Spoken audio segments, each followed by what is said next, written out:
Maria Alejandra Lafuente. She was one of those women who always attract attention. Attractive, athletic, well-groomed.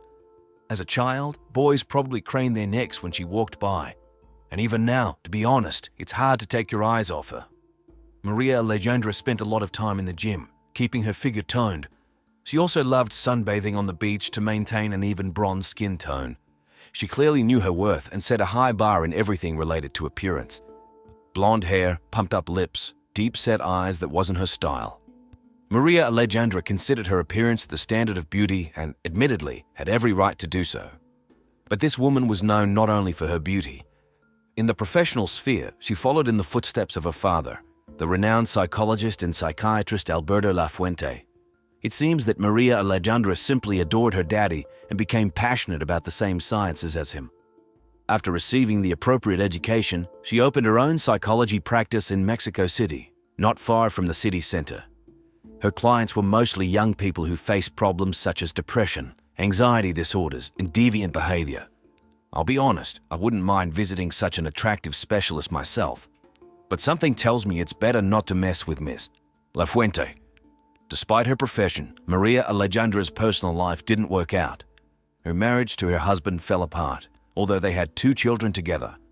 But our heroine, it seems, was not afraid of the status of a single mother. She was not going to put up with the grey reality and threw all her energy into finding new love. And I must say, soon luck smiled upon her. She met the man of her dreams. However, as it turned out later, Maria Alejandra's methods of courtship were, to put it mildly, strange. In 2011, when she was already living with her new chosen one, something incredible happened. The woman committed a horrific crime against her ex-husband, and that's where things got really interesting. At first glance, Maria Alejandra seemed the embodiment of success. Intelligent, beautiful, influential. As is often the case, appearances are deceiving, and this woman caused a lot of trouble for which she paid with her life. According to an anonymous source, the man decided to visit his children and came to his ex-wife. She greeted him cordially and invited him into the living room, informing him that their daughter was preparing a surprise for her father and would appear shortly. Suspecting nothing, the man sat down on a plastic-covered sofa. The plastic on the couch looked suspicious, as if someone had prepared it on purpose. Maria Alejandra blindfolded him, supposedly so that he would not see his daughter's gift in advance. However, minutes passed and the daughter never appeared. Silence fell, and the man felt that something was wrong. The prolonged silence and absence of the daughter should have alarmed him and prompted him to remove the blindfold. Suddenly, he received a strong blow to the head with a poker. Taking off the blindfold, the man begged his ex-wife to calm down. However, Maria continued to strike. Trying to escape, he found that the doors were locked. At this stage, it became clear that there would be no surprise for the father, but a brutal reprisal was taking place. Convinced that the victim was at her mercy, Maria took a knife and stabbed the man in the stomach and back. Cornered, he tried to grab the knife, but Maria bit his hand. It's hard to believe that the ex-wife went this far over a divorce. After that, Maria tried to inject the man with some substance using a syringe, but he resisted until he miraculously managed to break free and escape. Their daughter, who had repeatedly witnessed her parents' quarrels, saw everything with her own eyes.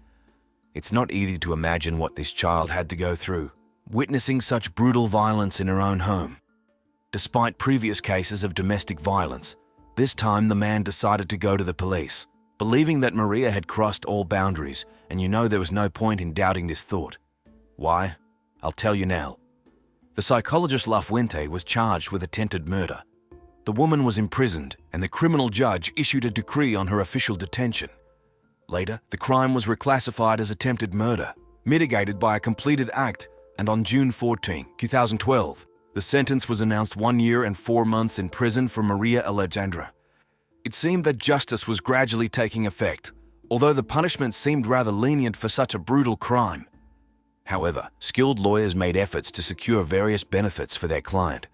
They managed to replace the actual imprisonment with a suspended sentence and fines. As compensation for material damage, Maria Alejandra paid her ex-husband $1,836. However, this looked like a symbolic amount compared to what she had to go through. The relentless lawyers even tried to prove that the woman acted in self-defense, since the ex-husband allegedly hit her first. An appeal was filed against the verdict. Eventually, the Judicial Criminal Chamber reconsidered its decision and completely removed criminal liability from Maria. Such an unexpected turn of events was probably a triumph for the lawyers, but seemed a cynical defeat for the justice system. Once free, Maria, as if nothing had happened, returned to her usual psychology practice.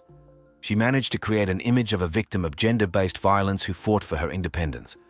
Undoubtedly, this made her even more attractive to potential clients. Soon Maria met Allan Carrera Cuellar, a wealthy Mexican businessman. The 41-year-old tall man named Allan Carrera Cuellar had an influential father, Adrian Carrera Francis, the former director of the Judicial Police. Adrian had worked in law enforcement for a long time, where he had a successful career, holding high positions. In parallel with his civil service, he opened a number of food and construction companies, focusing mainly on the tile trade. Adrian founded a network of stores in southern Mexico. It seemed that everything was done legally, but in reality, Adrian had close criminal ties. Despite the legitimacy of the business, few knew about Adrian's connections to the mafia. When the truth was revealed, he was suspended and convicted of collaborating with a Mexican criminal organization involved in drug trafficking. Adrian was also accused of being involved with a gang from the border city near Juarez that controlled a significant percentage of drug trafficking from Mexico to the United States. This information about Adrian's criminal past was extremely important, as it undoubtedly influenced the formation of his son Allan. Given the proven facts of the former police chief's close ties to notorious criminals and his own confession, Adrian faced at least 20 years in prison. However, on July 18, 2000, he was released thanks to his participation in the Witness Protection Program. After his release, Adrian fully focused on business. His son Allan joined the business and headed the tile manufacturing enterprises. The prestigious position brought Allan considerable wealth and provided a lot of free time. I nearly choked on my donut when I heard what happened next. Allan Carrera Cuellar was a married man and had a daughter. However, in 2011, his marriage fell apart and the couple divorced. The breakup hit Allan extremely hard. He fell into a deep depression, became emotionally devastated, and soon became addicted to alcohol. The breakdown of a family often becomes a real drama for all its members, leaving unhealed wounds. Trying to cope with depression and addiction, Allan began attending counseling sessions with a famous psychologist, Alberto, the father of Maria Alejandra. Allan's daughter also had a hard time dealing with her parents' divorce. Unable to cope with the grief alone, she sought help from a specialist. Alberto recommended his daughter Maria Alejandra as a psychotherapist. Perhaps this was the first fatal coincidence on the path to tragedy. After the third session, Maria expressed a desire to personally meet with the father of her client, explaining that it would help improve the quality of therapy. In reality, she planned to cunningly charm the lonely Allan and start an affair with him. Maria succeeded in this effortlessly. Manipulation was her main method of achieving what she wanted. Upon learning about her father's relationship with the psychologist, Allan's daughter became enraged and stopped coming to counseling. But Maria began to blackmail the girl, threatening suicide if she interfered with their relationship. A few weeks after they started dating, Maria managed to secure an official marriage proposal from Allan, who had not the slightest suspicion about the real reasons for her divorce from her ex-husband. And that's not all. In April 2014, Allan Carrera Cuellar came to his parents for the weekend and told them about his fiancée. He announced that they would soon have a wedding and that his chosen one, Maria Alejandra, was probably pregnant. The very next Monday, the young couple officially registered their marriage, but there was not a single representative of the Carrera family at the wedding ceremony. The immediate question arises, why did the groom's relatives ignore such an important event? As Allan's sister Margarita later said, the reason for their absence was the lie about a supposedly very modest wedding, which is why they were simply not invited. Instead, the bride's father, his wife and her children from her first marriage were present at the ceremony. The deliberate isolation of Allan from his own family during the marriage already looked suspicious and could indicate Maria's selfish motives. Shortly after the wedding, the idyllic relationship quickly fell apart. The relationship between the spouses Allan and Maria began to rapidly change for the worse.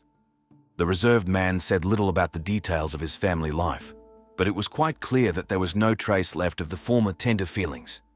Such a striking transformation in attitude towards each other within a few weeks after the wedding clearly indicated the presence of hidden conflicts or psychological problems in the newly minted wife. Allan's close relatives noticed that his beloved had become more anxious, irritable, easily lost her temper, and fell into fits of anger for trivial reasons.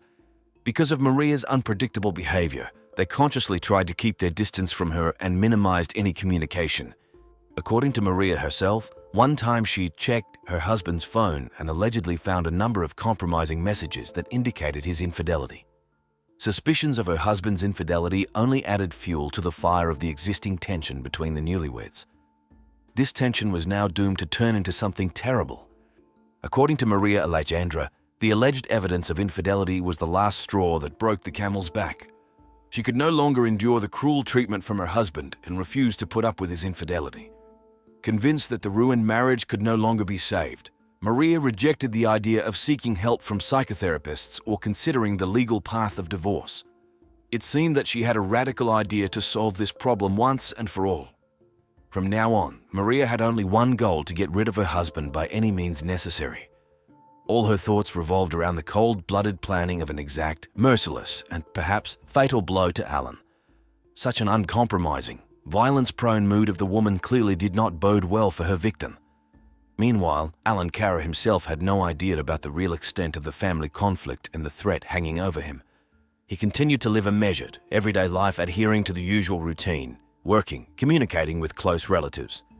Despite their frank dislike for Maria, Allan not only did not avoid contact, but even corresponded with his family daily in the WhatsApp messenger. Although they considered his marriage to Maria a somewhat hasty and reckless step, they still respected Allan's decision and continued to support him. However, the idyll quickly dissipated. Suddenly, the man's communication with relatives was abruptly cut off. October 31, 2014 was the last day Allan personally sent them an SMS. After that, he stopped showing up for work at his parents' house and stopped visiting his daughter from his first marriage. Allan no longer answered phone calls from relatives and did not record voice messages for them. However, from time to time, text messages continued to arrive in the messenger, allegedly from him, although they looked somewhat unusual and alarmed the recipients. Such a sudden, mysterious disappearance of Allan under strange circumstances clearly indicated some misfortune or disaster. Believe me, now it will be really interesting. I have not encountered anything like this anywhere. Maria Alejandra carried out her criminal plan in cold blood and with mathematical precision. She waited patiently for Allan to return home from work and offered him a glass of a drink into which she had previously mixed a powerful psychotropic drug used to treat depression and other mental disorders. This remedy had a pronounced sedative, calming effect, and in case of an overdose, it could cause complete loss of sensitivity and paralyze movements. And that's exactly what happened to Allan. The use of psychotropic substances to neutralize the victim indicates cold-bloodedness and, undoubtedly, a criminogenic state of mind of Maria. When Maria was sure that her husband was completely immobilized, she mercilessly stabbed him in the stomach with a knife and watched him die, showing no emotion. Her next task was to get rid of the corpse as quickly as possible. To do this, she dragged his lifeless body into the bedroom, laid it on the floor, and using an ordinary household electric saw, cut her heavy victim into pieces that could be lifted and hidden in plastic garbage bags. The cold-bloodedness and lack of remorse with which this woman took the life and dismembered the body of her husband is shocking and striking. Maria placed the torso in one large bag and the severed arms and legs without extremities in another bag. To facilitate the transportation of the remains, she packed both bags in a red suitcase. Body parts that could help identify Allan, such as the head, feet, and hands, the killer placed in a separate bag and hid it in the freezer in the kitchen. After such actions, there could be no doubt about her criminal intentions. Maria did everything possible to conceal the murder. Around 12:45 at night, when Maria Alejandra finished the preparations, she called the security of the private residential complex where they lived. She asked the guards to help load the red suitcase into a van. This was recorded in the observation log. The security staff noticed that Maria behaved very nervously and looked around significantly. Her behavior clearly revealed anxiety and worry about the crime she had just committed. After the suitcase was loaded, Maria drove off in her car. She only returned after 4 a.m. and did not leave the house again. All her actions seemed extremely suspicious. It later turned out that Maria had scattered the bags with her husband's remains at 2 different points in the city. Upon returning home, she changed the locks on the doors and informed the guard that she and Allan were going on a trip. For several days, nothing was heard about them. Maria acted extremely deliberately, trying to conceal the crime and deflect suspicion from herself. On November 6, 2014, the capital's police found a human torso without limbs on a street corner in one of the city's districts. Later that day, representatives of the Ministry of Public Security reported the discovery of the rest of the human remains, including arms and legs without hands and feet, which lay in black plastic bags. The rather significant distance between the two places where the bags were dumped explained why Maria took so long to return that early night. The cold-bloodedness with which she committed these actions is striking. The remains were taken to the Institute of Forensic Expertise, where anthropologists confirmed that they belonged to one person. However, at that time it was not possible to establish the identity of the deceased. To divert the attention of Allan's relatives and prevent them from going to the police, Maria used his phone and began answering messages on his behalf. Maria Alejandra, resorting to insidious manipulations, temporarily concealed the tragic fate of Allan. This gave her the opportunity to gain precious time to develop a plan that would allow her to avoid punishment, as had already happened before when she attacked her first husband. Allan's relatives' brothers, sisters and daughter received messages from him on WhatsApp, where he allegedly regretted getting married and complained about life's troubles. But at the same time, it mentioned a new charming woman he was dating. Other messages contained contradictory information. In some, Allan was supposedly enjoying solitude, while in others he was traveling. Meanwhile, Maria Alejandra's father, Alberto, began calling Allan's parents, asking about the whereabouts of his daughter, who had not been in touch for several days. Later, Alberto called again and said that he had found Maria Alejandra at the National Institute of Psychiatry, where she was being treated for depression caused by Allan's alleged infidelity. He also noted that his daughter was panically afraid of being pursued by the police, which became an additional reason for hospitalization. This convoluted lie lasted for months until December. During the pre-New Year period, when relatives usually gather together, Allan's family and loved ones decided to visit him. But Maria Alejandra was one step ahead, informing them that she and her husband would not be at home as they had decided to take a spontaneous vacation. This alarmed Allan's relatives because Alberto had recently said that his daughter was in a psychiatric hospital. It was then that they went to the police and filed a missing person report for Allan. It took the authorities several days to make the necessary inquiries and analyze the situation. Prosecutors interacted with employees of the Center for Missing Persons, which significantly advanced the investigation. Experts compared the characteristics of the found human remains with the features of various missing persons. Eventually, it became clear that the dismembered body belonged to Allan, who was later identified by relatives. Thanks to the persistent work of investigators and experts, the truth finally came to light. After the decision to inspect the couple's home, the police met Maria Alejandra at the scene. She was taken to the police station, where a search warrant was issued. As soon as all the formalities were settled, law enforcement officers thoroughly examined the house in search of evidence. In the freezer, they found Allan's head, feet, and hands, as well as an electric saw. When examining the rooms, experts used luminol, which helped them find traces of blood in one of the rooms and the bathroom. They noticed a hole cut in the mattress and a missing piece of carpet. Obviously, this was done to hide traces of fluids. It was established that it was on these items that parts of Allan's body were lying. At first, Maria Alejandra testified as a witness, but when the contradictions became too obvious, she was reclassified as a suspect. Soon, the investigation found out that it was she who sent messages from her husband's phone so that his family would believe that he was alive and not report his disappearance. The woman insisted that she knew nothing about Allan, had not seen him for several days, and had not even spoken to him on the phone. Using her position as a psychologist and trying to prove her innocence, she showed a registration card from a psychiatric clinic dated to the days that coincided with the date of Allan's alleged death. The criminal denied any involvement in the murder, but Allan's body spoke for itself. Forensic experts were able to fully reconstruct the chronology of events. Analyzers and studies recorded in the autopsy report showed a wound on the torso from a sharp object that penetrated the abdominal cavity. The injury proved fatal. Then the body was disfigured with something sharp with serrated edges. After the relevant study, it became known that Allan died between the last hours of November 5, 2014 and the early morning of the next day. The collected evidence allowed investigators to establish a direct connection between Maria Alejandra and the brutal murder of her husband. They also managed to find out her whereabouts on that fatal day. The building's observation log helped, which recorded the specific time the woman went outside and her return. Added to this was the case with the heavy suitcase that she was helped to load into the car. From the statements of Allan's daughter and his sister, it turned out that the psychologist threatened the girl with suicide if she objected to the relationship with her father. Although the woman tried to pretend that she was undergoing treatment in a clinic for the mentally ill in order to avoid responsibility, experts refuted the presence of mental illness in her. Cornered by irrefutable evidence, Maria Alejandra had to admit to attacking her husband. But she immediately justified herself, saying she was tired of his attitude. On December 10, 2014, Judge Carlos Ortiz Camacho, acting as head of the criminal court, issued a decree on the woman's official arrest on charges of murder with an aggravating circumstance kinship. After being detained, the suspect was taken to the 69th Court of the Women's Social Rehabilitation Center in Mexico City. Later, new information emerged that probably pointed to Maria Alejandra's involvement in other violent crimes with fatal consequences. It was recalled that in 2012, police found a bucket with a human head and hand near the entrance to the Lafuente family's house.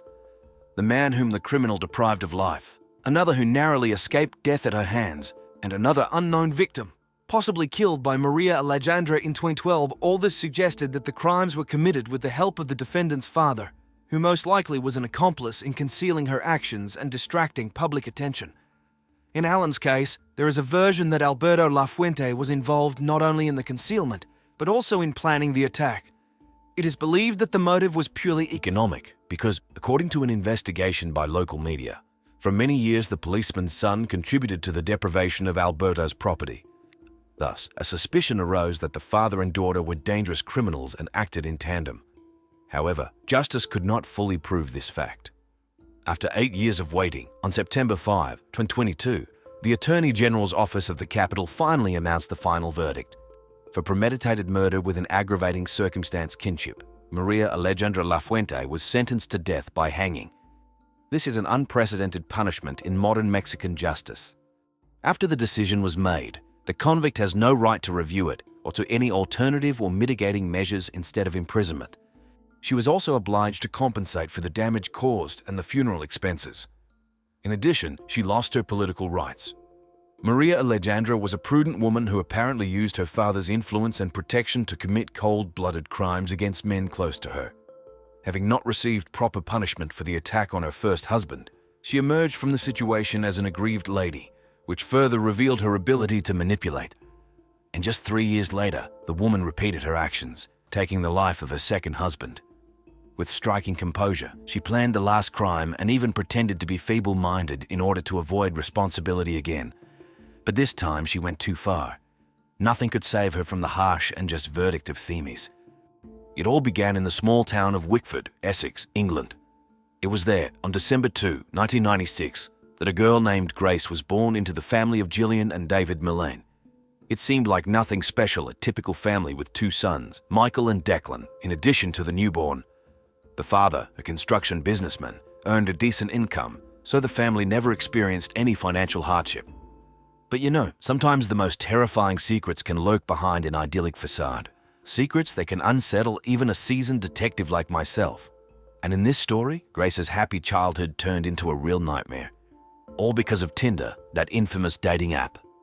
Usually, when people talk about Tinder, they think of romantic stories or amusing dating situations. But believe me, in my line of work, I've encountered cases where online dating led to tragic and even fatal consequences. And that's exactly the misfortune that befell young Grace Millane. What started as a casual flirtation on a popular app turned into a true horror for the girl. She found herself face to face with a real monster, a person who had no regard for human life. And the most terrifying part is that Grace had no idea about any of this until the very end. This girl, who seemingly had everything, loving parents, brothers, a carefree childhood and youth, fell victim to an insidious crime. And all because she put her trust in the wrong person. The girl successfully graduated from Sandringham College and earned a bachelor's degree in advertising and marketing in 2018. But her ambitions didn't end there. Grace dreamed of travel, adventure, and new experiences. And importantly, she didn't just dream, she actively pursued her desires. Thanks to her hard work and ability to balance work and study, Grace managed to save up a considerable sum of money. Enough to travel the world for an entire year after graduation. Her family and friends weren't surprised by the girl's decision. They knew her as a freedom-loving, brave, and independent person who sought out new experiences. And indeed, it seemed that endless possibilities lay before Grace. Her education, the support of a loving family, her own savings, all of this allowed her to fulfill her dream and see the world, and later, perhaps, achieve success in her dream profession of archaeology. But before setting off on her adventure, Grace did one more thing that speaks volumes about her character. The girl cut off her luxurious long hair and donated it to a charity that makes wigs for children undergoing chemotherapy. To some, this may seem like a small gesture, but to me, as a police officer who has seen many human fates, it's a testament to Grace's sincerity, kindness, and compassion. Just imagine a young girl, full of dreams and hopes, unhesitatingly sacrificing a part of herself to bring joy to seriously ill children. Aren't these the kind of people we should value and protect? Unfortunately, as this tragic story shows, even the best of us are not immune to the treachery and cruelty of this world. And so, after bidding farewell to her family, Grace set off on her dream trip around the world. Her first stop was distant and mysterious Peru. For a month and a half, the girl explored this amazing country, getting to know its culture and nature, photographing picturesque landscapes, and making new acquaintances. But Grace had no intention of stopping there. A true round-the-world journey means constantly moving, discovering new horizons. And so, on November 20, the girl headed to the next destination on her trip, New Zealand. Grace spent the first 10 days on the North Island, and then, on November 30, arrived in Auckland. The girl immersed herself in a whirlwind of new impressions, attending exhibitions, going on excursions, getting to know the local culture and traditions. She had no idea that fate had allotted her so little time in this wonderful city. Only 5 days separated Grace from the terrible tragedy that would forever change the lives of her loved ones. So, what happened in Auckland? Who crossed paths with this young, kind, and sincere girl? And why was her life cut short so suddenly and brutally? December 1 arrived, the day before Grace's birthday. The girl, as always, was eager to make new acquaintances and gain new experiences. She actively used social networks and dating apps, particularly Tinder. It would seem, what could be dangerous about wanting to meet new people while traveling? But as practice shows, sometimes such openness and trusting nature can play a cruel trick on us. It was through Tinder that Grace met Jesse Kempson, a resident of Auckland. At first, the girl didn't show much enthusiasm in communicating with him, responding in a reserved and cold manner. But Jesse, it seems, was not about to give up so easily. He was persistent, trying to get Grace's attention. Perhaps if the girl had listened to her intuition, if she hadn't given in due to a lack of other plans. But at that moment, Grace probably thought that no harm would come from agreeing to meet up. Just to have a cocktail, get to know each other better. She agreed to meet Jesse in the city centre, at the Sky City Entertainment Complex. The couple met, hugged a bit awkwardly, as often happens on a first date. Then they headed to Andy's Burgers to have a cocktail and chat in a more relaxed setting. At first, the conversation didn't flow, there was a certain tension. But gradually, the young people loosened up and began to communicate more freely. Events developed rapidly from there. Grace and Jesse went to a Mexican restaurant, where the guy, apparently deciding to impress the girl, ordered 2 pitchers of margaritas and one of sangria right away. The alcohol did its job, the conversation became more uninhibited and casual. Some time later, the couple was already sitting in a bar, sipping beer, laughing and kissing. From the outside, they might have looked like 2 lovers enjoying each other's company. Nothing foreshadowed the impending tragedy. At one point, Jessie briefly stepped away to the restroom, and Grace, in high spirits, sent a message to her friend. The girl shared her impressions of the date, saying that her new acquaintance worked as a deputy director of an oil company and was planning to move to London in the near future. Grace was full of hope that this acquaintance would grow into something more, that they would be able to maintain a friendship when she returned home from her trip. Oh, how cruelly first impressions can deceive us sometimes. If only Grace knew how this seemingly innocent encounter would turn out for her. If only she could have foreseen that the charming stranger from Tinder would turn out to be someone completely different from who he claimed to be. That beneath the mask of a successful and attractive man lurked a cruel and insidious criminal. But unfortunately, life is not a detective novel where an experienced investigator solves all the mysteries in time and saves the victim from inevitable doom. In reality, everything is much more complicated and tragic. And innocent, trusting girls like Grace often become easy prey for predators in human form. The evening of December 1 was drawing to a close. Grace rejoiced in her new acquaintance, made plans, dreamed. She did not yet know that these dreams would never come true, that her life would be cut short so suddenly and brutally, and that her ruthless murderer would turn out to be the very man with whom she had so recently carelessly drank cocktails and kissed in a bar. Continuing the story of Grace and Jesse, it should be noted that their evening at the bar was smoothly transitioning into something more. The young people, inflamed by alcohol and passion, were already openly discussing plans for celebrating Grace's upcoming birthday.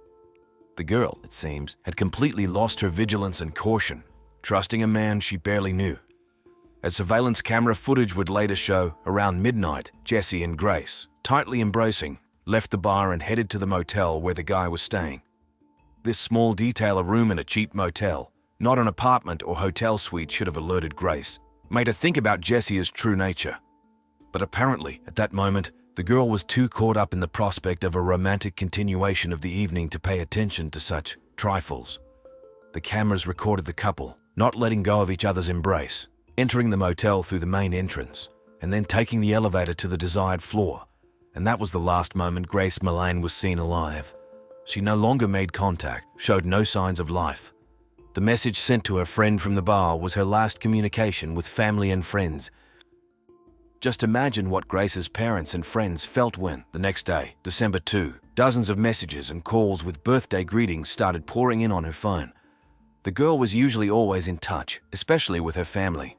But now complete silence, the phone turned off. It was so uncharacteristic of Grace that her loved ones immediately sounded the alarm. They sensed that something had happened, something terrible and irreparable. But no one could have imagined then that behind this alarming silence was a cold-blooded murder committed by a guy the girl had just met on Tinder. It seemed that nothing in Jesse Kempson's past foreshadowed such a chilling finale. As it turned out, Jesse was born and raised in Wellington, on New Zealand's North Island. His childhood can hardly be called cloudless. His parents divorced when the boy was 9, and his mother soon left the country for good. But overall, Jesse grew up like most of his peers without any obvious deviations or abnormalities. The first alarming signs appeared later, in 2013, when 21-year-old Jesse left his father's house with a scandal. The reason was constant quarrels and accusations of theft against the young man. Then he went to Australia in search of a better life. But things didn't work out there. Either he had to make do with odd jobs. Eventually, in 2018, Jesse returned to Auckland. But even here, he could not find stability and peace of mind. At first, he rented a room, lived with roommates, but quickly ruined relations with them due to his lifestyle and unrestrained aggression. Who would want to tolerate such an unpredictable and dangerous guy at home? In the end, Jesse settled in a cheap motel, a place that became merely a backdrop for his further crimes. So, what do we have? A lonely man with a troubled past, without a steady job or reliable housing. A person prone to aggression and unlawful actions. A classic portrait of a potential criminal, if only there had been an opportunity to see all the warning signs in time. But who could have thought that a casual acquaintance through Tinder would turn into a bloody drama? That an ordinary date would be the beginning of a carefully planned murder. Jesse Kempson was a true master of deception. He easily created an illusion of a successful and interesting life around himself, disregarding the truth. In his fabrications, he appeared as a rugby star, an enviable playboy, an influential director of an oil company. But can this really surprise an experienced investigator? Believe me, I've heard so many similar tales from detainees that I've lost count. But the most disgusting thing is that Jesse did not shy away, even from such serious matters as illness and death of loved ones. Just imagine he claimed to be terminally ill with cancer, that his parents had died. What kind of person must one be to so shamelessly defile the memory of family members for the sake of manipulation and self-pity?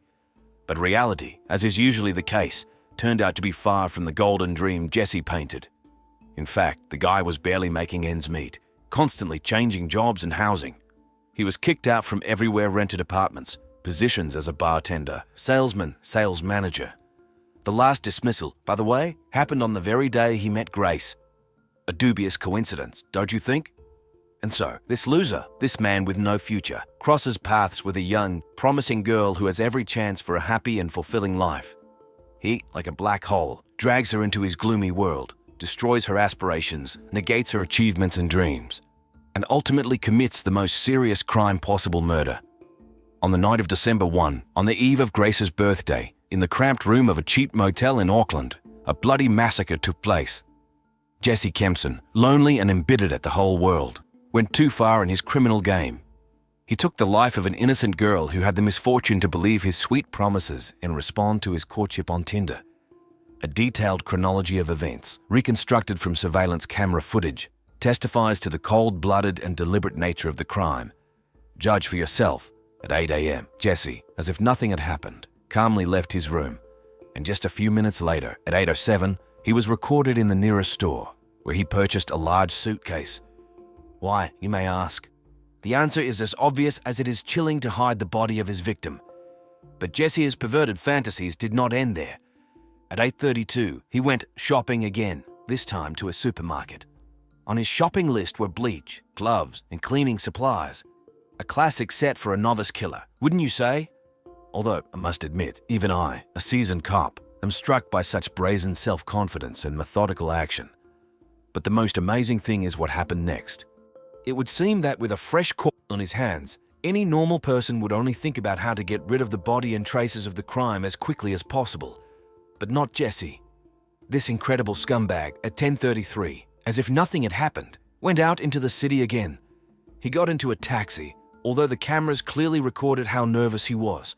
Perhaps it's not noticeable to the ordinary eye, but trust my experience in my life. I've seen so many liars and villains that I can recognize from a distance when a person has something to hide. And what did he do next, our ladies' man Jesse? Why, he decided to have some fun. Instead of hastily covering his tracks, this hapless Casanova went on a date with another Tinder victim.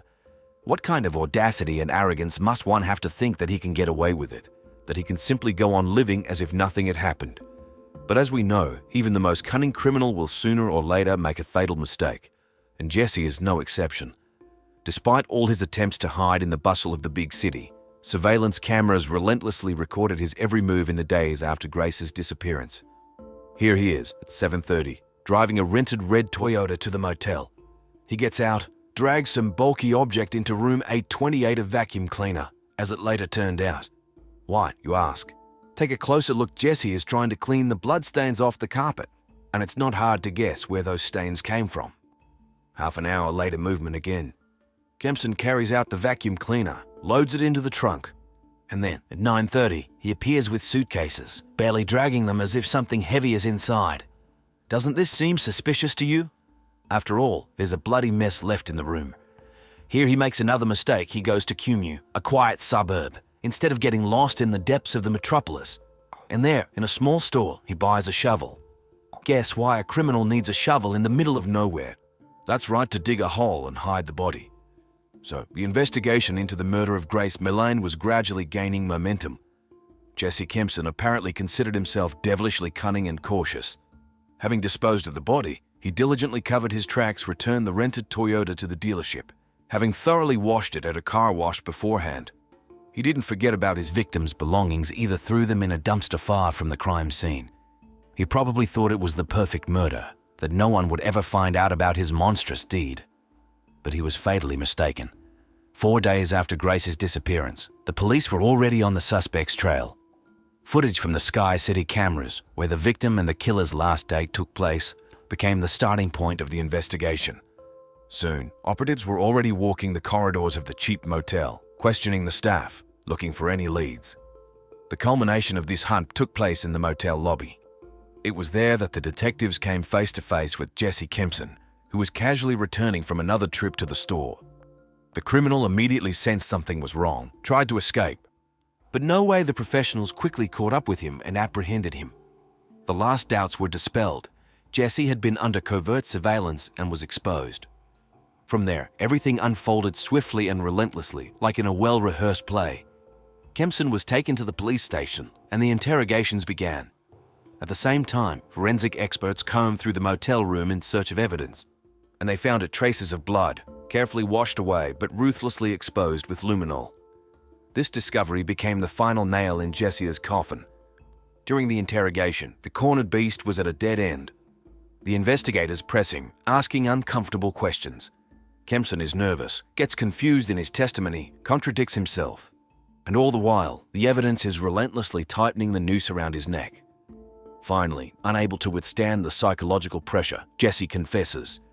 Yes, it was he who met with Grace that fateful night.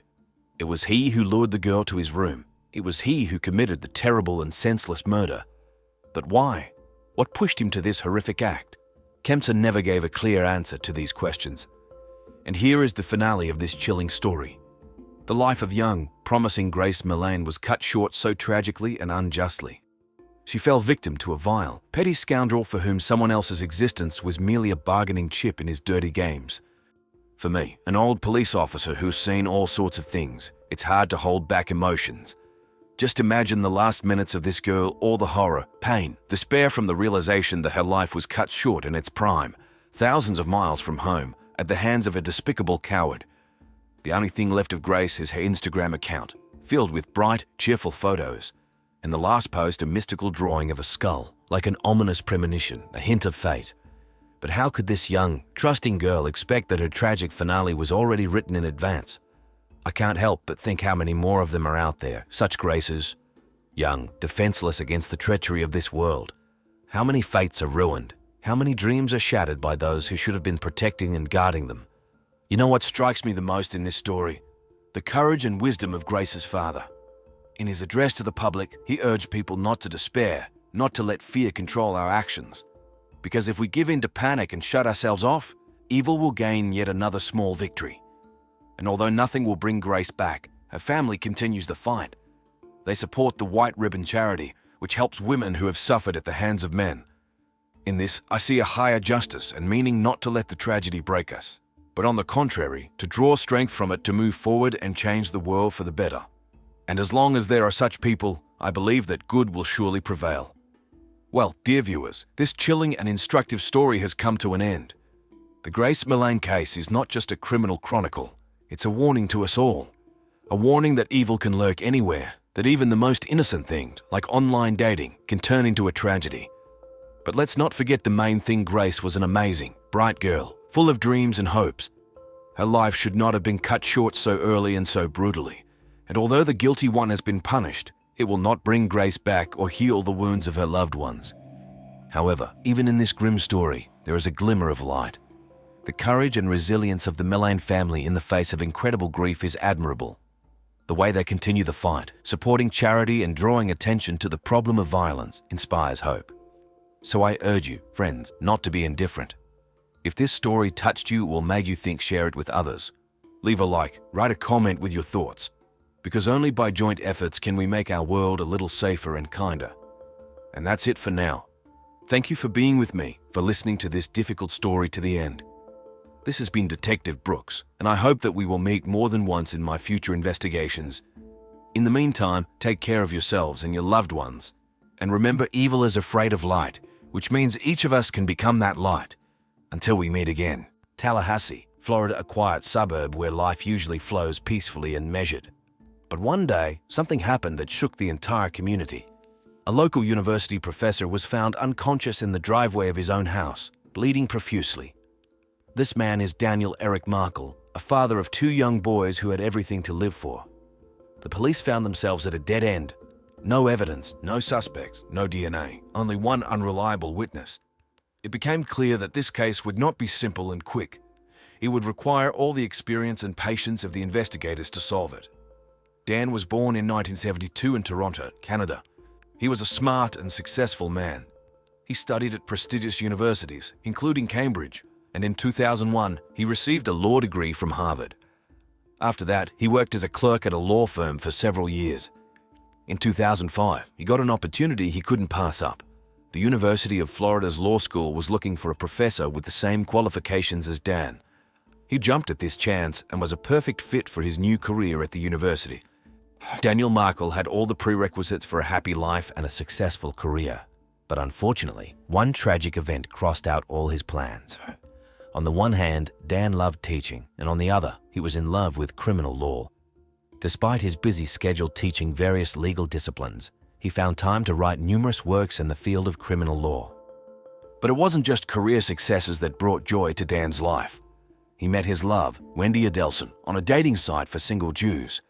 Despite their age difference, Dan was 33 and Wendy was 26. They were a perfect match for each other. Wendy was also passionate about criminal law and later, just like Dan, started teaching at the University of Florida. Their relationship developed rapidly, and the couple couldn't wait to get married.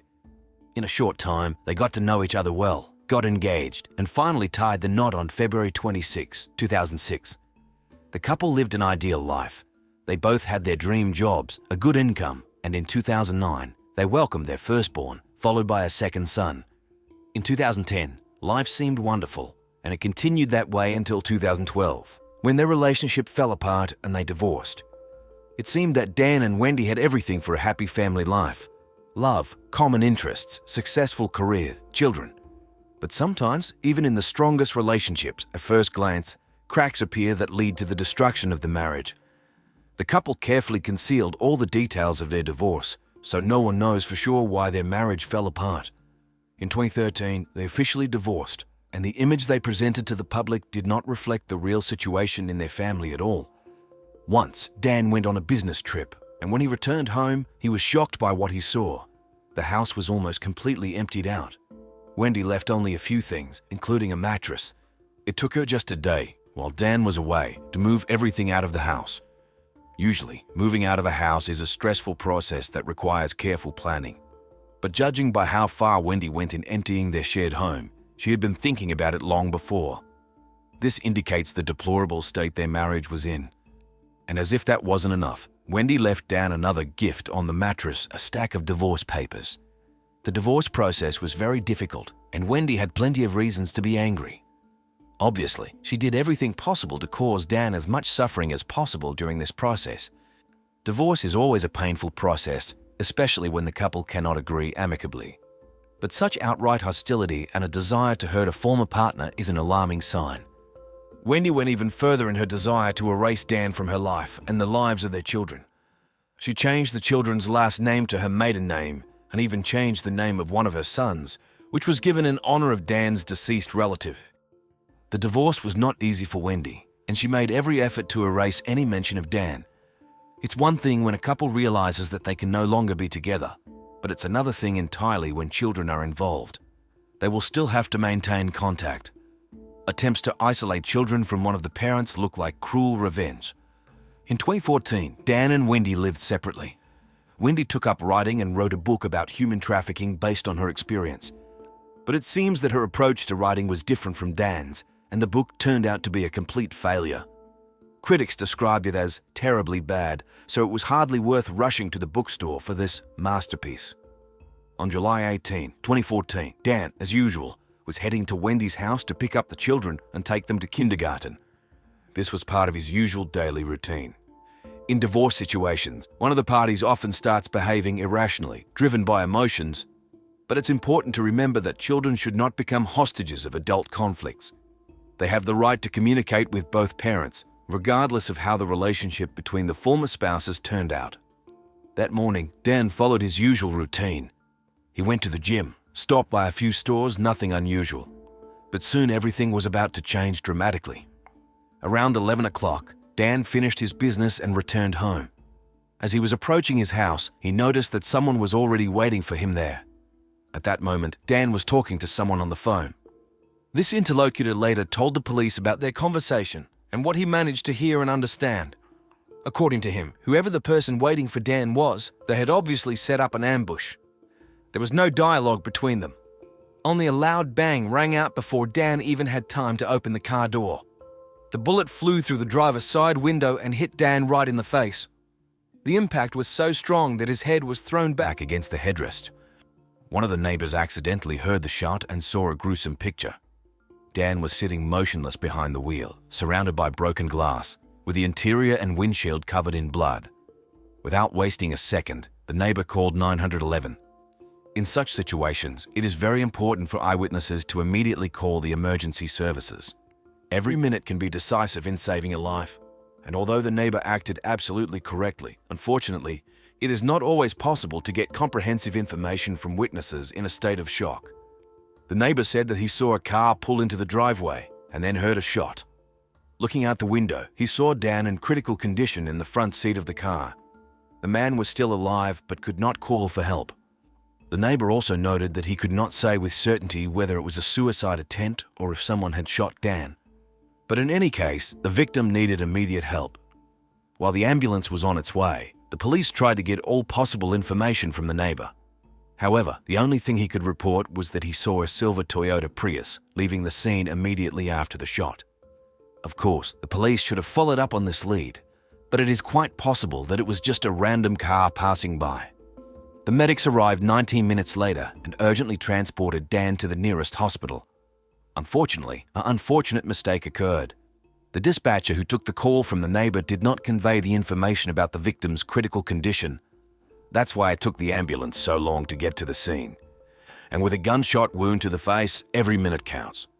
Sometimes the smallest mistake or oversight can cost a person their life, especially when it comes to such serious injuries as a gunshot wound to the head.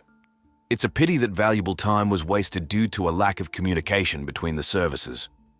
We will never know for sure whether the delay in the ambulance's arrival affected the tragic outcome, but the fact remains, Dan could not survive the injuries he sustained. He fought for his life in the intensive care unit for 14 hours, but unfortunately, his heart stopped. Now the police were faced with an incredibly difficult task. A man who seemingly had no enemies and was loved by many was ruthlessly shot dead on the doorstep of his own home. And the only lead was a mysterious silver Toyota Prius that might have been involved in the crime, or might have had nothing to do with it at all. Shortly after the tragedy, a memorial service was held in Dan's memory. That day, many people gathered. Friends, relatives, students, all those who wanted to express their love, respect, and gratitude to the talented professor. The police were at a crossroads. Without evidence or suspects, they needed to decide where to start the investigation. The first person to fall under suspicion was Dan's ex-wife, Wendy Adelson. She was called to the police station on the day of her husband's murder. Wendy was not arrested, but for the police, it was a starting point. Before the interrogation, the woman listened to a voice message from a friend who worked as a realtor. Often in investigations of this kind, the victim's closest people become the first suspects. And although this is not always fair, you have to start somewhere. Any little thing can be the key to solving the crime. In the voice message, the friend said, "Hey Wendy, I feel a little awkward telling you this, and I don't want to dramatize the situation, but there was a shooting today near your former house. I hope you're okay, my dear." It went on to say how sorry the friend was that Wendy had to find out about it this way. But the fact remains, there was a shooting near her former residence. The ex-husband was critically wounded and was unlikely to survive. Upon hearing this, Wendy became extremely upset and burst into tears. She said that she had been emailing Dan that morning and everything was fine. Then the woman asked the investigators what happened to her ex-husband. The police officer replied that he could not disclose any details until he found out where she was at the time of the shooting. This is a standard procedure to exclude her from the list of suspects. Wendy responded very emotionally, but at the same time, somewhat detached. She reported that she had only left the house at noon on some business. She even wanted to drive past her former street, but saw that it was blocked off. The behavior of suspects during the first interrogation can tell an experienced investigator a lot. Unnatural emotionality, excessive detachment, unnecessary detailing of their actions, all this may indicate a desire to hide something. However, people react differently to stress, so it is too early to draw final conclusions. When the police asked Wendy if she knew anyone who might wish Dan harm, she just continued to cry bitterly. Finally, she replied that although Dan sometimes didn't treat people in the best way, she couldn't imagine anyone daring to be so cruel to him. The investigator inquired whether Dan owed anyone money. Through tears, Wendy replied that in fact, it was her ex-husband who owed her money child support. Wendy seemed genuinely shocked by the tragedy. She was almost going crazy with grief. The officer conducting the interrogation treated her very carefully and sympathetically. The problem for the police was that they still had no solid leads. The robbery version seemed unlikely since the attacker did not try to enter Dan's house, did not search for valuables in his car or pockets. At that moment, the investigators had only one possible motive: revenge. But why would someone want to take revenge on Dan? Could Wendy be right in assuming that he might have offended someone or done something improper? It's one thing to annoy a person, but it's quite another to drive someone to the point where they would pull out a gun in broad daylight and shoot you in cold blood. In murder investigations, it is very important to correctly identify the motive for the crime. This helps narrow down the list of suspects and understand in which direction to move further. However, sometimes we are faced with situations where there is no rational motive, and then you have to dig deeper, look for non-obvious connections and hidden conflicts. In search of at least some leads, the police decided to appeal to the public. They made it clear this was a deliberate murder, and they announced an immediate reward for those who provide information that would help arrest and convict the criminals. The reward amount started at $10,000, but later increased to $25,000. Some time after the sworn testimony was made public, it turned out that, according to the investigators, the suspect Garcia had an accomplice 33-year-old Luis Rivera. It was assumed that this couple left Miami on July 16, 17 in a rented silver Toyota Prius and moved around Florida. The police gathered snippets of information about these two: cell phone data, electronic records, video footage from surveillance cameras from various buildings and buses in the area. The video, it was believed, captured a couple who were following Dan Markle on July 18 as he went about his daily business, driving from kindergarten to the gym, then to the store and home. But why did these two suddenly become suspects? And why did they decide to kill a man with whom they seemingly had never crossed paths before? The police suspected that it was a contract killing. Someone paid Garcia and Rivera to kill Dan Markle, and most interestingly, this information came from a secret informant whose identity was never revealed. Thus, the key question remains unanswered. If it really was a contract murder, then who was the customer? It seems that the time has come to shed light on this mystery. Contract killings are perhaps the most difficult to investigate. After all, the real criminal hides behind the backs of the direct perpetrators. Finding a connection between the killer and the customer, proving their collusion, that's the real challenge for investigators. Especially if you have to work with anonymous informants whose motives are not always clear. No matter how much Garcia and Rivera were paid for their work, it turned out to be not enough for them to take all the blame. As soon as they realized that the game was over, they immediately began to sing like canaries during police interrogations. They told investigators that they were hired by none other than Charlie and Donna Adelson, the brother and mother of Dan's ex-wife. At first glance, these two were respectable members of society who together ran the Adelson Dental Clinic and Institute.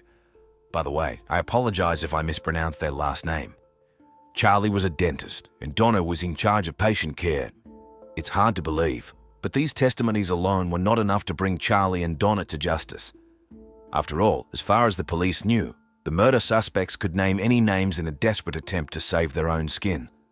And what connection could there be between a respected family doctor, the owner of a dental clinic, and two hit men from Miami? Strangely, it took a long time to unravel this tangle. In the end, the missing link turned out to be a woman named Catherine Magbanua.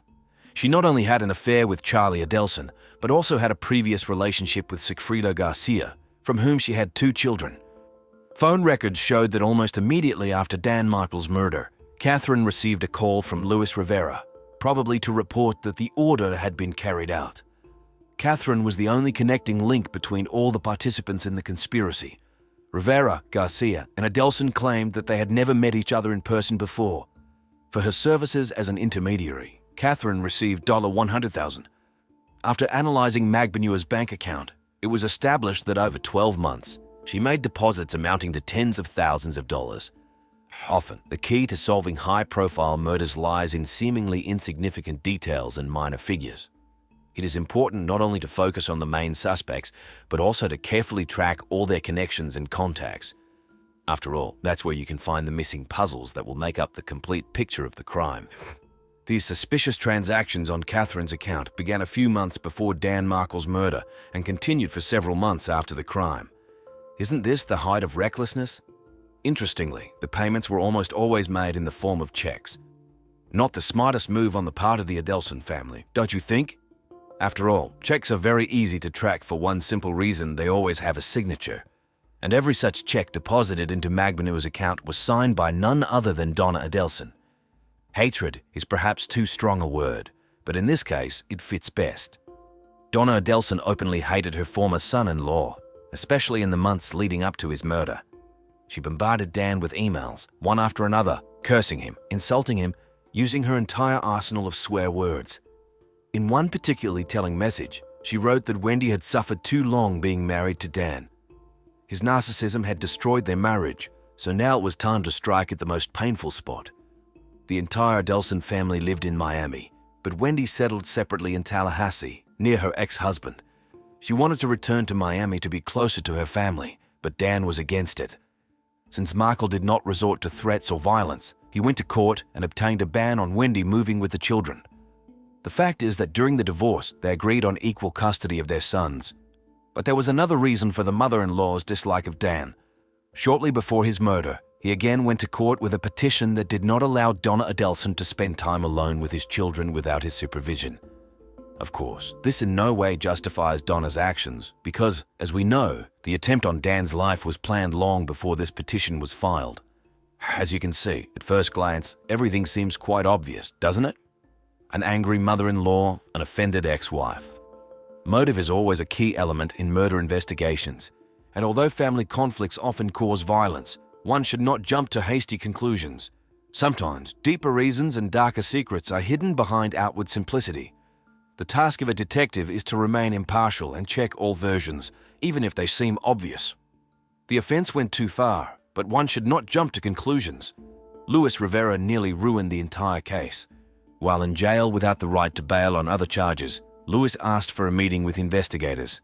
He stated that he had information that he was ready to exchange for a deal with the investigation. The detectives readily agreed to re-interrogate Rivera, and this is where Luis gave his version of events.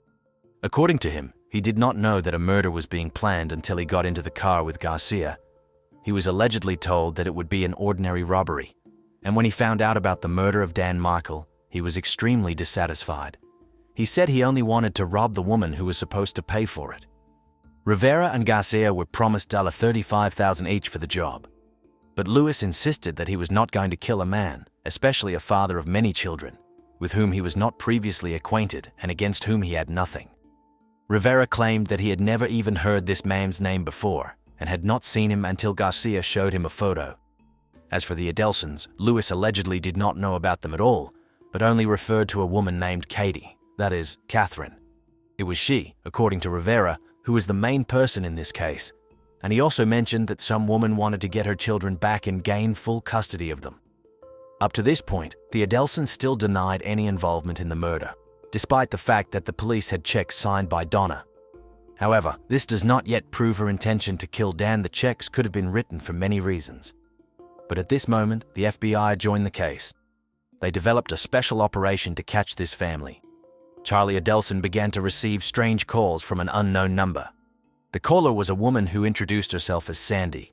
She asked why Rivera, while in prison, was not worried about what was happening, and why his family was not helping him on the outside.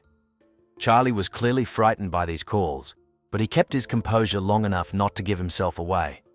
Sandy, of course, was an undercover agent, and the FBI was tapping Charlie's phone, hoping to hear something that could be used against him. But for now, this attempt failed. In July 2016, a grand jury in Leon County charged Garcia and Rivera with first-degree murder. Catherine Magbanua was arrested a little later. Rivera, who was already serving a sentence for other crimes, managed to have the charges reduced to second-degree murder, obviously for cooperating with the investigation and pleading guilty. He was sentenced to 12 years for unrelated crimes plus 19 years for complicity in the murder of Dan Michael. The trials of Catherine Magbanua and Sigfrida Garcia were combined into one, which took place on October 19, 2016, since the charges against them were identical. The prosecution claimed that Charlie Adelson was the mastermind behind this whole dirty business. Allegedly, he promised $100,000 for Dan's murder so that his sister could gain sole custody of the children after the death of her ex-husband. At the trial, the prosecutor called an interesting witness, Jeffrey Lacasse, who, as it turned out, had once dated Wendy Adelson. Lacasse confirmed that he had heard from Wendy about how her brother Charlie had repeatedly discussed the possibility of hiring a killer to murder Dan. According to Jeffrey, on July 13, Wendy asked if she could entrust him with something confidential. Eventually, she said that Charlie had considered all possible options for solving her problem and talked about hiring a hitman. Wendy told Lacasse that getting rid of Professor Michael would cost about $50,000. At the trial, Sigfrida Garcia insisted that the fatal shot was fired by his partner Luis Rivera. But the problem is that Rivera claimed just the opposite. However, this was hardly enough to remove the first-degree murder charge from Garcia. He was found guilty and sentenced to life in prison without the possibility of parole, plus another 30 years for conspiracy. Garcia stated that he would appeal the verdict. As for Catherine, she categorically denied any involvement in the murder. At the same trial as Garcia, Her charges were reduced to second-degree murder. But after 11 days of deliberation, the jury could not reach an agreement, so the judge was forced to declare a mistrial and order a new trial. Often during high-profile trials, unexpected twists occurred. Attempts by the accused to shift the blame onto each other. The appearance of new witnesses, conflicting testimonies, all this can significantly affect the course of the case. The task of the investigation and the prosecution is to carefully check each fact and not succumb to manipulation.